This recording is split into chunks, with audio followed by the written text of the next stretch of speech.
How's it everybody? And thank you for joining me for some more mechanical misadventures, our Briggs Gravely Repower.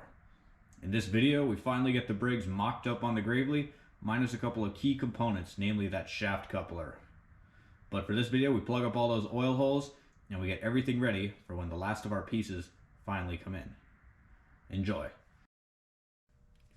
So right here, we have our last oil drain, or last oil line that we got to plug up. That was a pickup line before, but because now our oil system is all self-contained in that Briggs motor, we can just plug it up. There is also this one right here. That is another oil line, but the manual tells me that that is a pressure relief, and since we removed the engine, removed the oil pump, there is no longer any pressure that needs relieving. So that'll probably be a good enough seal. So for that one down there, we got some off-brand JB weld. We're just gonna plug it on up. It would probably be easier to cut one of those oil filter lines, but I'd rather not. Maybe someone else can put those to some good use. But this is just a generic pipe fitting and no one will miss it. So we're gonna use that, plug it up. So our little line down there has got some oil in it. We're just going to try to dab it off. Get a little bit better of a seal.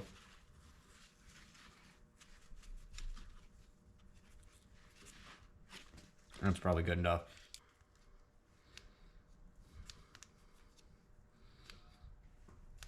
There we go, it's a fair amount.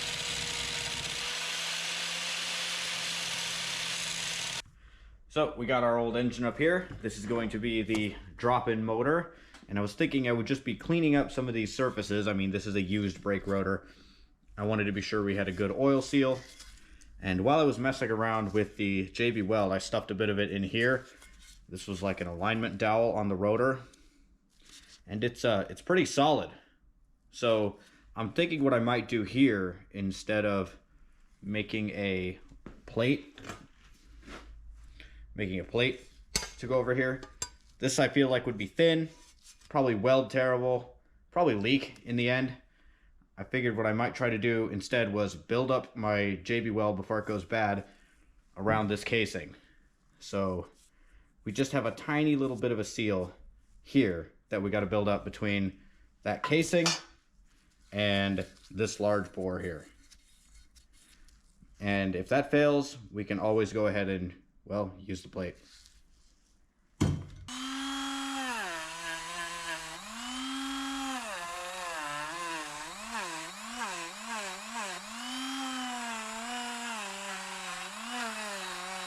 Okay, so that actually cleaned up pretty nice. Time to get going on it with the JB.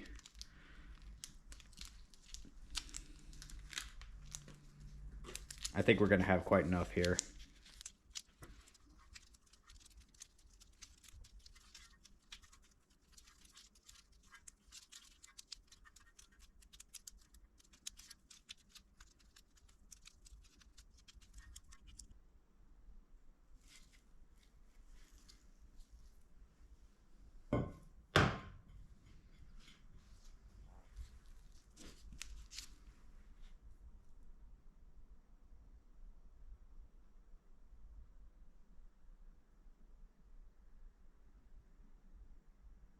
You know, I just realized that we are not going to get away with this here because these mounting bolts and this surface down here that has to seal, that is, they're not level.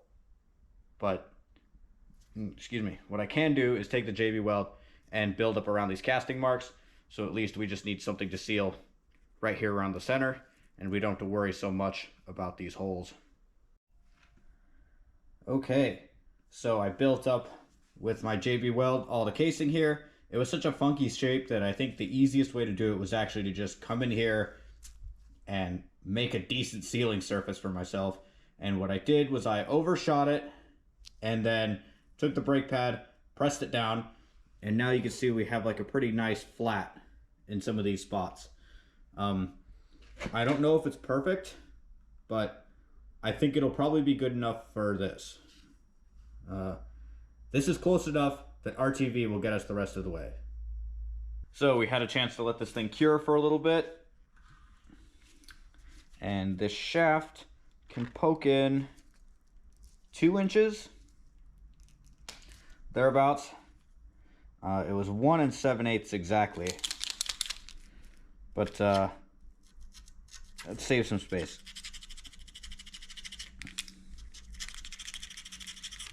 You're kidding me.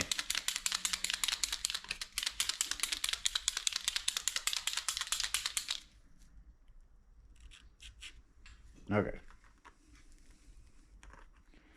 2 inches. We'll take the rest off if we really want.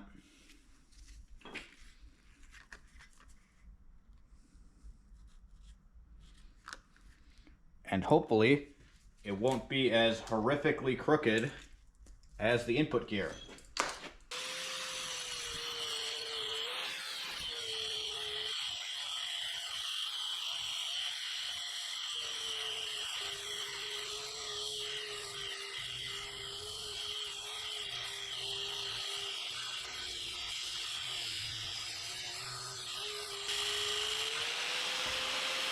Now, we got to watch out for something here that I've seen in a couple of other repowers, people posting, is that if this shaft is too long, the face right here on the sun gear will be pressed into the planetary and will effectively have no neutral.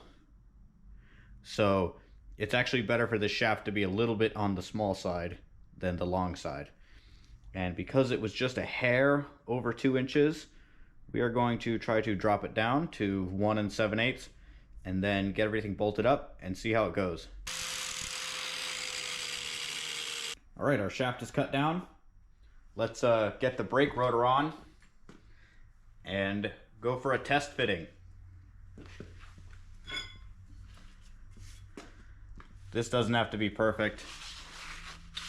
We're really just concerned about shaft depth here.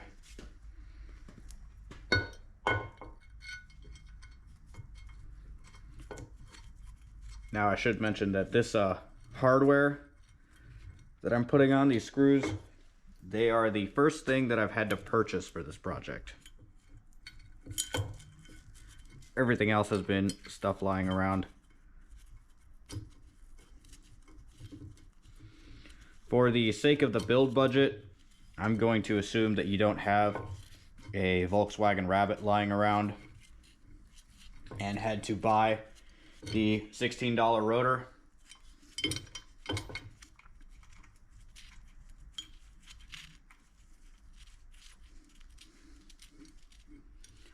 But we made out pretty well so far. I should mention these bolts going in here.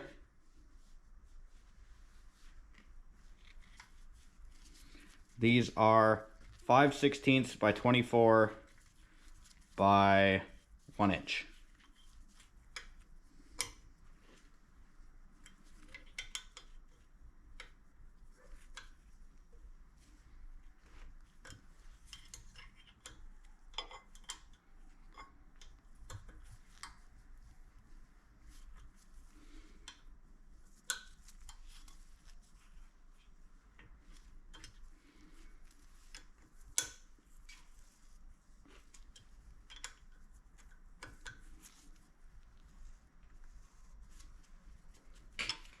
Okay, here we go. Shaft is ground down.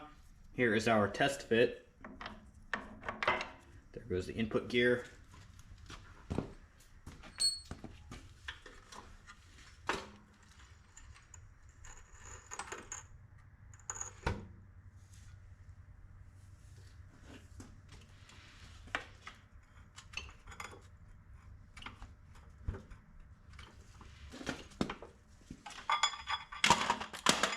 No.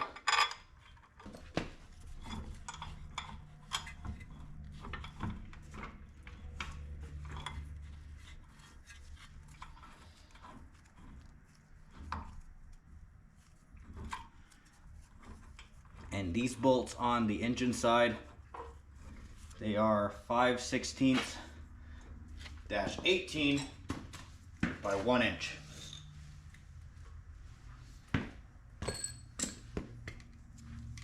And I'm looking at this, it looks like we're gonna be good.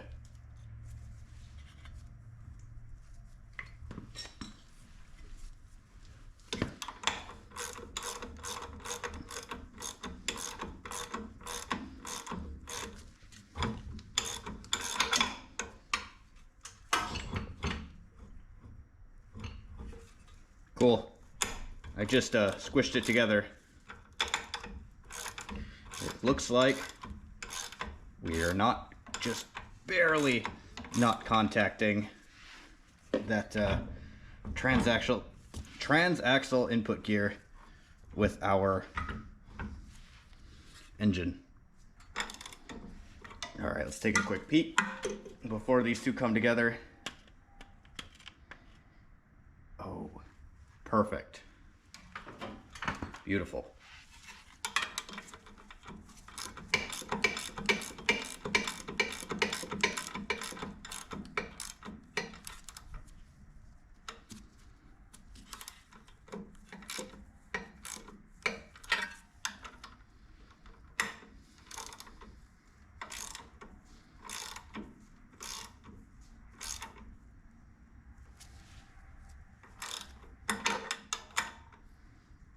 So there we go. There is our Briggs and Stratton engine bolted up to the back of the Gravely. Now, it's not quite done. There is a shaft coupler that's not on just yet. That's not supposed to come in until another few days.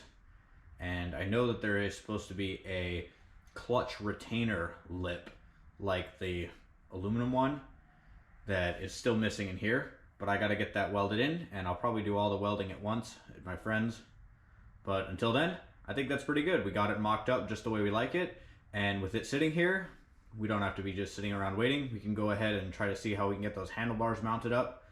The handlebars used to mount up to the old solid engine, but now that the engine's different, we're gonna have to think of something else.